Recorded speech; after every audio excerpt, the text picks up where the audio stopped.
Hi welcome to village Siri cooking. ఈ ఛానల్ని ఆదరించిన ప్రతి ఒక్కరికి మా హృదయపూర్వక నమస్కారములు. ఇవాళ చాలా మంచి రెసిపీతో మీ ముందుకు వచ్చాను. చాలా బాగుంది. అదేమిటంటే సగ్గుబియ్యంతో పరోటా చేశాను.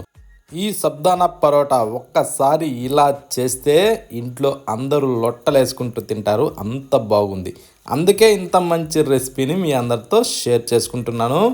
ఇంకెందుకు ఆలస్యం, ఈ సబ్దానా పరాటా ఎలా చేయాలో ఎలా చేశానో మన కిచెన్లోకి వెళ్ళి చూద్దామా. ముందుగా మనం సగ్గు బియ్యంని ఒక కప్పు తీసుకునేసి ఒక బౌల్లో వేసుకుందాం. అది కూడా ఆ కప్పు సైజు మనం రైస్ కుక్కర్లో రైస్ వేసుకుంటాం కదా, సేమ్ అదే కప్పు. ఆ కప్పు సైజు తీసుకునేసి అందులో పోసుకొని ఇప్పుడు మనం ఏం చేద్దామంటే నీళ్లు పోద్దాం. నీళ్లు పోసాక దీన్ని 1కి 3-4 సార్లు బాగా కడగాలి. కడిగిన తర్వాత మాత్రమే దీన్ని మనం ఉపయోగించుకోవాలి. ఈ విధంగా 3-4 సార్లు బాగా కడిగిన తర్వాత ఈ మురికంతా పోయిన తర్వాత దీన్ని ఒక 3 గంటల సేపు అయితే మనం నాననివ్వాలి. పక్కన పెట్టుకుని స్టవ్ ఆన్ చేసి ఒక ప్యాన్ పెట్టి ఆ ప్యాన్ కాస్త వేడెక్కనిచ్చి ఇప్పుడు దాంట్లో మనం ఒక చిన్న కప్పు వేరుశెనగ గింజలు వేసుకుందాం. ఆ వేరుశెనగ గింజలు కూడా మంచి పప్పు తీసుకోండి, రుచి చాలా బాగుంటుంది. ఇప్పుడు వీటిని మనం ఏం చేయాలంటే కొంచెం మంట మీడియంలో ఉంచుకునేసి మంచి దోరగా వేగనివ్వాలి. ఎలా అంటే పైన పొక్కులు చిట్లే అంతవరకు వీటిని బాగా వేగిన తర్వాత ఇప్పుడు స్టవ్ ఆఫ్ చేసేసి వీటిని కాస్త చల్లారనిచ్చి ఒక మిక్సీ జారీలో వేసేసుకుందాం. ఎప్పుడైనా మిక్సీ జారీలో వేసే ముందు ఫ్రై చేసిన వాటిని కాస్త చల్లారనివ్వాలి. ఓకేనా. ఆ తర్వాత ఇప్పుడు ఒక 2 పచ్చిమిరపకాయలు దాంట్లో ఇలా విరిసి వేసుకునేసి ఒక 6-7 వెల్లుల్లి రెమ్మల్ని తోలు తీసి అందులో వేసి ఇప్పుడు మనం ఇలా మెత్తగా పొడి కొట్టుకుందాం. ఓకేనా. ఈ టైప్ మనకి పొడి వస్తే సరిపోతుంది. ఇందులో నీళ్లు అలాంటివి ఏం వేసే అవసరం లేదు. ఈ టైప్లోనే మనకి పౌడర్ కావాలి.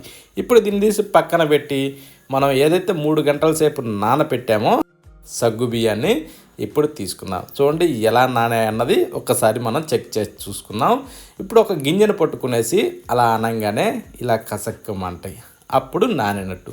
ఇప్పుడు దాంట్లో మనం ఏం చేద్దామంటే ఇందాక గ్రైండ్ చేసిన దాన్ని ఆ పొడిని అందులో వేసుకుని 1 స్పూను సాల్ట్ వేసి ఆ తర్వాత కొత్తిమీర ఒక గుప్పెడు తీసుకొని అందులో వేసుకుందాం. అది చిన్న చిన్న ముక్కలుగా కట్ చేసి ఇప్పుడు మనం చిల్లీ ఫ్లేక్స్ కూడా 1 స్పూను అందులో వేసుకొని 1 స్పూను జీలకర్ర వేద్దాం. వేసాక ముందుగా ఉడకబెట్టిన ఈ బంగాళాదుంపల్ని నేనైతే ఒక 3 తీసుకున్నాను. ఓకేనా. ఈ విధంగా ఉడకబెట్టిన తర్వాత ఇప్పుడు మనం ఒక పీలర్ సహాయంతో దీంట్లో ఇలా గీకేసుకోవాలి. ఓకేనా. ఇలా మెత్తగా మనకి రావాలంటే ఈ టైప్లో గీక్కితే ఏంటంటే మెత్తగా వస్తుంది అన్నట్టు, వేరే సైజు రాకుండా ఒకటే సైజులో స్మూత్గా వస్తుందనే ఈ విధంగా గీక్కోవాలి. ఇలా గీకిన తర్వాత ఇప్పుడు మనం చేద్దామంటే ఈ మొత్తాన్ని కూడా మనం బాగా కలుపుకోవాలి. ఇది ఎలా అంటే మంచి పిండి కలుపుతాం చూశారు, చపాతీ పిండి, ఆ టైప్లో మనం బాగా కలుపుకోవాలి. ఇందులో నీళ్లు వేసే అవసరం లేదు, వేరే ఏది కూడా వేసే అవసరం లేదు. ఈ టైప్లో బాగా కలపాలి. ఇప్పుడు మనం ఒక వంట చేస్తే మనకి ఆ వంట కరెక్ట్ రావాలి, అది పాకం. ఆ టైప్లో మనం దీన్ని తయారు చేసుకోవాలి. ఇప్పుడు మనం ఒక వంట చేసి చూద్దామా ఎలా వచ్చిందన్నది. చూడండి ఈ టైప్లో మనకి చాలా బాగా వస్తుందండి. సేమ్ ఇదే విధంగా చేయండి. కొంచెం లూజు ఉన్నా కూడా పనిచేయదు, మరి గట్టిగా ఉన్నా కూడా తినడానికి కొంచెం ఇబ్బందికరంగా ఉంటుంది. ఈ టైప్లో మనకి వంట రావాలి. ఇప్పుడు వచ్చిన తర్వాత మనం చపాతీ చేసుకునే ఆ ప్లేట్ మీద నేనైతే రాయినే ఎక్కువ యూజ్ చేస్తాను చపాతీ చేయడానికి. సేమ్ అదే దాని మీద ఒక కవర్ పెట్టి కొద్దిగా ఆయిల్ అప్లై చేసి దాని మీద దీన్ని పెట్టి చేత్తో ఈ విధంగా అట్లు నొక్కిన విధంగా ఆ టైప్లో మనం వడలు చేస్తాం చూడు, ఆ టైప్లో దీన్ని లైట్గా అనుకోవాలి. మరీ పలచగా ఉండకూడదు, మరీ మందం ఉండకూడదు. ఓకేనా. అప్పుడేంటంటే మరీ పలచగా ఉన్న ఇరబడిపోద్ది, మరీ మందంగా ఉన్న లోపల ఉడకదు. ఈ టైప్లో మనకి సేమ్ వడ చేసిన టైప్లోనే ఆ టైప్లో చేసుకొని చూడండి ఈ పొజిషన్లో వస్తే సరిపోతుంది. ఇప్పుడు దీన్ని తీసి పక్కన పెట్టి స్టవ్ మీద ఒక ప్యాన్ పెట్టి కొద్దిగా మనం ఆయిల్ అప్లై చేద్దాం. నూనె పోయకుండా ఇలా బ్రష్ సహాయంతో కాస్త అనుకునేసి ఇప్పుడు చేసిన దాన్ని దానిపైన పెట్టేసుకుందాం. ఓకేనా. ఇది చాలా సింపుల్ అండి, కానీ చాలా మంచిది కూడా. ఇది ఒంటికి సలవ చేస్తుంది, మనకి ఎన్నో పోషకాలను కూడా ఇస్తుంది. సభ్యం అంటే చాలా మంచిది మన శరీరానికి. ఈ టైప్లో చేసుకుంటే మరింత రుచిగా తినచ్చు. ఇప్పుడు ఈ విధంగా అటు ఇటు తిరిగేసి ఈ టైప్ కాల్చిన తర్వాత తీసి ఒక ప్లేట్లోకి వేసుకుందాం. కానీ ఈ రెసిపీని మాత్రం ఎవ్వరూ వదలకండి, చాలా మంచి రెసిపీ అండి ఇది.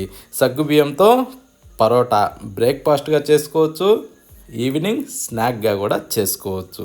కానీ ఇలా చేస్తే ఎక్కువ సమయం అస్సలే పట్టదండి. చాలా ఈజీగా క్షణాల్లో రెడీ అయ్యే రెసిపీ, చాలా హెల్దీ అయిన రెసిపీ. ప్రతి ఒక్కరూ ట్రై చేయండి. బ్రేక్ఫాస్ట్గా చేసుకోవచ్చు, ఈవినింగ్ స్నాక్గా చేసుకోవచ్చు. చిన్నపిల్లలు అయితే చాలా ఇష్టంగా తింటారండి.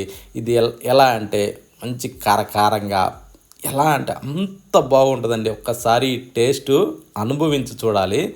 ఆ రుచిని ఎప్పటికీ మర్చిపోవండి. కానీ చాలా అంటే చాలా బాగుంది. ప్రతి ఒక్కరూ ట్రై చేయండి.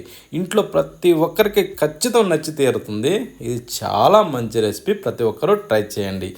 ఇలా చేస్తే తిన్నవాళ్ళు మళ్ళీ మళ్ళీ సేమ్ ఇలాగే చేయమంటారండి. తప్పకుండా ట్రై చేయండి. మళ్ళీ కలుద్దామా?